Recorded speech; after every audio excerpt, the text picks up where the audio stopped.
Esse vídeo foi baseado no livro Dogma e Ritual de Alta Magia e teve algumas modificações no texto para ficar com uma melhor compreensão para vocês. Sobre o tema do lobisomem no ocultismo. Na tradição esotérica, acredita-se que o ser humano possui um corpo sideral ou corpo astral, que funciona como um intermediário entre a alma e o corpo físico.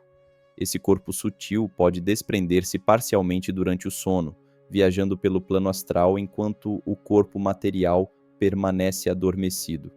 Esse fenômeno explica experiências como os sonhos vívidos e as viagens astrais. Entretanto, um despertar brusco pode causar um choque perigoso para quem está nessa projeção, pois a ligação entre o corpo físico e o corpo sideral, conhecida como cordão de prata, pode ser rompida, levando a consequências sérias, inclusive a morte. O formato do corpo sideral é moldado pelos pensamentos e emoções do indivíduo. Com o tempo, esses estados internos podem até mesmo refletir-se nas feições do corpo físico. Emanuel Swedenborg, por meio de suas visões espirituais, afirmava ver entidades que assumiam formas animais, refletindo os instintos e emoções predominantes desses seres. Dentro desse contexto, o fenômeno do lobisomem pode ser interpretado como uma manifestação do corpo sideral de uma pessoa dominada por impulsos primitivos e selvagens. A crença tradicional de que o lobisomem é visível apenas em certas circunstâncias pode estar ligada ao estado de consciência alterado das testemunhas, como o medo intenso ou uma sensibilidade especial à luz astral, o meio sutil no qual se manifestam as visões e os sonhos.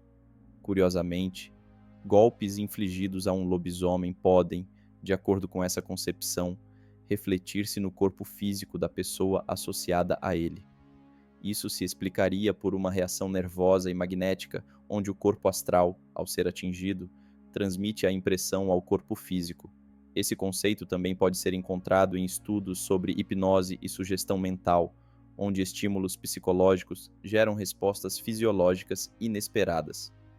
No ocultismo, essa ideia se relaciona com a teoria do enfeitiçamento e das obsessões espirituais.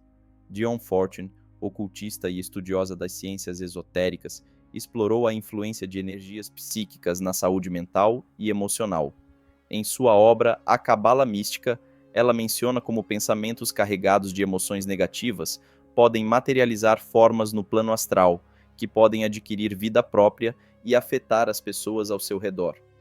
O celibato forçado, a repressão emocional e o fanatismo são algumas das causas que poderiam gerar essas formas pensamento perigosas, muitas vezes interpretadas como demônios ou entidades hostis.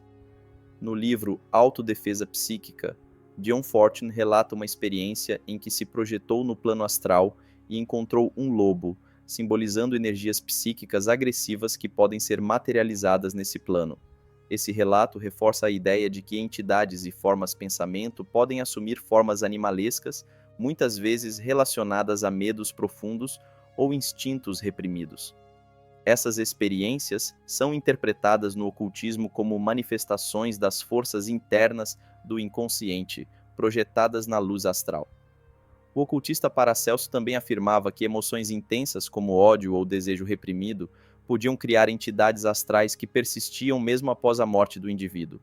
Segundo ele, os conventos e locais de intensa disciplina mental poderiam se tornar focos de criações astrais indesejadas, comparáveis aos monstros da mitologia, como a Hidra de Lerna, que renascia e se multiplicava pelo próprio sangue de suas feridas. Essas concepções ocultistas oferecem uma perspectiva alternativa ao mito do lobisomem, enxergando-o não como uma mera criatura física, mas como uma manifestação psíquica e astral de instintos profundos e incontrolados, refletidos no plano sutil da existência. O equívoco sobre o cordão de prata e a morte. Estudiosos da projeção astral, como Valdo Vieira, Wagner Borges e Saulo Calderon, argumentam que a visão tradicional sobre o rompimento do cordão de prata levando à morte é equivocada. O cordão de prata, segundo esses autores, é uma estrutura energética extremamente flexível e resistente, funcionando como um elo natural entre os corpos físico e astral. Ele não pode ser rompido por sustos ou despertares bruscos.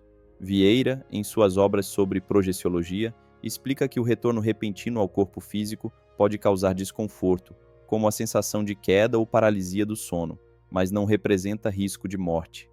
Wagner Borges também reforça que o cordão de prata só se desfaz definitivamente no momento da morte biológica natural, e Saulo Calderon destaca que experiências fora do corpo são seguras, desde que realizadas com equilíbrio emocional.